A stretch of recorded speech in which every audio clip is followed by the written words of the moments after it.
Joy Hind my dear all of you. My dear all of you, এই মুহূর্তে সবাই একটুখানি সাইলেন্ট হয়ে থাকবে, কারণ আমরা একটা ব্যাড নিউজ এই মুহূর্তে লঞ্চ করছি। খুব দুঃখের খবর বা খারাপ খবর।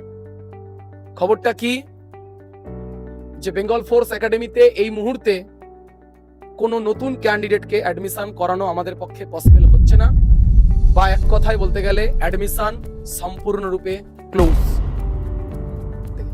আমরা কখনো ভাবিনি যে এত দ্রুত বা এত তাড়াতাড়ি এই খবরটা বা নিউজটা আমাদের কাছে আসবে হেড অফিস থেকে, যে অ্যাডমিশন এবার সম্পূর্ণরূপে বন্ধ করে দিতে হবে। এবং এত তাড়াতাড়ি একাডেমিতে অ্যাডমিশন ক্লোজ হওয়ার পিছনের তিনটে রিজন ছিল। রিজন নাম্বার 1, প্রত্যেকটি গার্জেনের একমত যে সবচেয়ে ন্যূনতম খরচায় যদি কোনো জায়গায় ট্রেনিং করা পসিবল হয়, তাহলে তা আমার ওপরে লেখা আছে, তোমার প্রিয় আমার প্রিয় প্রত্যেকের বেঙ্গল ফোর্স একাডেমি। যদি সবচেয়ে কম সময় কোনো বাচ্চাকে তাড়াতাড়ি সরকারি চাকরির জন্য প্রস্তুত করা যায় বা যোগ্য করে তোলা যায়, তাহলে তা বেঙ্গল ফোর্স একাডেমি।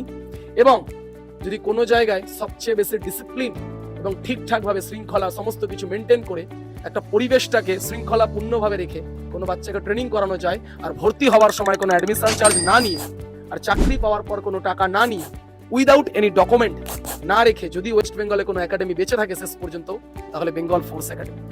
এই তিনটে কারণের জন্য প্রত্যেকটা গার্জেন তোমাদের, যারা তোমাদেরকে এখানে ভর্তি করতে পেরেছে, তাদেরকে আমি সৌভাগ্য বা আমি নিজেও সৌভাগ্য অনেক যে তোমাদের মতো ছাত্রছাত্রীকে পেয়েছি।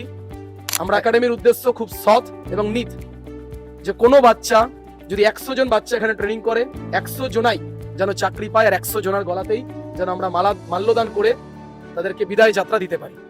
Topic clear? হেড অফিসের নির্দেশ অনুযায়ী প্রচুর বাচ্চা এখনো পর্যন্ত, যারা আমাকে ভিডিওতে দেখছেন বা যারা বাড়িতে বসে আমাকে মোবাইলে দেখছেন বা একাডেমিকে দেখছেন, তারা অনেকে সিদ্ধান্ত করেছে যে আমার বাচ্চাকে কাশ আমি যদি এই একাডেমিতে ভর্তি করতে পারতাম, বিভিন্ন জায়গায় গিয়ে ট্রাপ স্ক্যাম এগুলোর থেকে দূরে রেখে। প্রতিনিয়ত প্রচুর বাচ্চা ফোন করছে এবং একটাই কথা, যে আর কি কোনো রকম কোনো ব্যবস্থা করা যাবে না, আমার ছেলের জন্য কি একটা সিট কোনো রকম ভাবে আনা যাবে না, আমার সন্তানের জন্য বা আমার মেয়ের জন্য কি একটা সিট দেওয়া যাবে না। তো যার জন্য আমাদের নতুন বেড এই মুহূর্তে আনা পসিবল নয়, তাই আমরা অ্যাডমিশনটা বর্তমানে ক্লোজ রাখছি। এই মুহূর্তে আমাদের কাছে পসিবল নয় নতুন কোনো বেড এনে কোনো বাচ্চাকে অ্যাডমিশন করানো। আর আমাদের ডেট ছিল 15 তারিখ, অ্যাডমিশন ক্লোজ হয়ে গেছে, অ্যাডমিশনের সব সিট ফুল হয়ে গেছে 12 তারিখ। আমার খুব খারাপ লেগেছে, মুর্শিদাবাদ থেকে যেই 4 জন বোন এই একাডেমিতে এসেছিলেন ভর্তি হবার জন্য, আমি সেই 4 জনকেই আমাকে বাড়িতে পাঠাতে ছিল 13 তারিখ সকাল 10টায়। আমি চাই না কোনো বাচ্চা নতুন করে এখানে এসে ভর্তি হবার জন্য আসুক এবং নিরাশ হয়ে চলে যাক, এই কারণে যে তাকে সিট দিতে পারছি না। তাই আমার একটি ছোট্ট আবেদন, এবং তোমাদের প্রত্যেকের যে সমস্ত দাদা দিদি বন্ধু বান্ধব তোমাদের যারা ভর্তি হতে চাইছে, নতুন করে বেড আনার জন্য আমাদের একটা ন্যূনতম টাইম প্রয়োজন। সেই টাইমটা আমরা এটা বলিনি যে আমরা সম্পূর্ণরূপে আর অ্যাডমিশন নেবই না, আপনাদের একটা সিট দুটো সিট যাই প্রয়োজন হোক না কেন, সেটা আমাদের বেড নতুন করে অ্যারেঞ্জ করার জন্য ন্যূনতম 10-15 দিন আরো লাগবে। তাই আমরা সিদ্ধান্ত নিয়েছি, হেড অফিসের সিদ্ধান্তে, তোমাদের যারা যারা অ্যাডমিশন হতে পারেনি, তোমাদের যে সমস্ত দাদা দিদিরা বা ভাই বন্ধুরা যে কেউ, তারা এপ্রিল মাস 2026 সাল 1 তারিখ থেকে 10 তারিখ পর্যন্ত তারা অ্যাডমিশন নিতে পারবে বেঙ্গল ফোর্স একাডেমিতে। তাদের জন্য আমাদের বেড রিজার্ভেশন, তাদের মিল অ্যারেঞ্জমেন্ট বা যাবতীয় সমস্ত সেটআপ করার জন্য ন্যূনতম 10-15 দিন একটু সময়টা দিলে বেটার হয়। যদি কেউ মনে করেন যে আগে থেকে আমি সিট রিজার্ভ করে রাখবো, তাহলে তার অধিক পেমেন্ট বা অ্যাডভান্স পেমেন্টের প্রয়োজন নেই, আগে থেকে টাকা দেওয়ার দরকার নেই।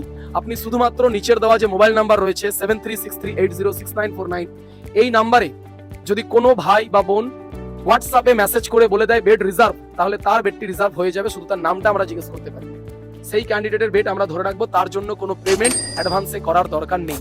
আর তোমরা একদম ঠিক শুনছো my dear all of you, আজকের জন্য আমি এইটুকুই। হতে পারে কোথাও না কোথাও তোমরা সৌভাগ্য হয়ে গেছো, যারা যেতে পারেনি, যারা ঢুকতে পারেনি এই টাইমের মধ্যে। আমি অন্তর থেকে তাদের জন্য ক্ষমা প্রার্থী, যে আমি নতুন করে কোনো বাচ্চাকে আর এই মুহূর্তে অ্যাডমিশন করাতে পারবো না। রেগুলার ব্যাচ যেটা বাড়ি থেকে যাতায়াতের, সেখানে সিট আছে, সেটা চলবে, কিন্তু হোস্টেলের জন্য একটা পরিবেশ প্রয়োজন, একটা বেড প্রয়োজন, ন্যূনতম একটা বাচ্চার মিল প্রয়োজন, খাওয়া দাওয়া প্রয়োজন, সেটা অ্যারেঞ্জমেন্টের জন্য আর নতুন করে কোনো ক্যাপাসিটি নেই। তাই আর কোনো কথা না বাড়িয়ে একটা তথ্যপূর্ণ গুরুত্বপূর্ণ ইম্পর্টেন্ট ভিডিও আমার শেয়ার করার ছিল আপনাদের প্রত্যেকের কাছে, আমার ইউটিউব ফ্যামিলির কাছে এবং বেঙ্গল ফোর্স একাডেমির এই নিত্য নতুন হাসতে খেলতে পরিবারের কাছে। এই পর্যন্ত বলেই ভিডিওটি শেষ করছি। আশা করছি ভিডিওর মধ্যে সমস্ত তথ্য আমি দিতে পেরেছি। ভর্তি রিগার্ডিং যা কিছু কোয়ারিজ আছে, আপনারা নিচের দেওয়া ফোন নাম্বারে যোগাযোগ করে কথা বলতে পারেন এখানকার স্যার ম্যাডামদের সাথে। আদারওয়াইজ আপনি হোয়াটসঅ্যাপে মেসেজ করে আমাদের সাথে কমিউনিকেট করতে পারেন। ততক্ষণের জন্য নিজের প্রস্তুতি থামাবেন না, লক্ষ্য দাঁড় করাবেন না, এগিয়ে যান। লক্ষ্যের প্রতি ছুটুন, যদি না যেতে পারেন তো হাঁটুন, যদি না পারেন তো হামাগুড়ি দিন, বাট থামবেন না, জায়গায় এগিয়ে যান। ততক্ষণের জন্য বিদায় নিই। একসাথ দেখা হবে আবার নতুন মঞ্চে, নতুন ক্লাসে, নতুন প্র্যাকটিসের গ্রাউন্ডে। ততক্ষণের জন্য জয় হিন্দ, জয় ভারত, বন্দে মাতরম, ভারত মাতা কি।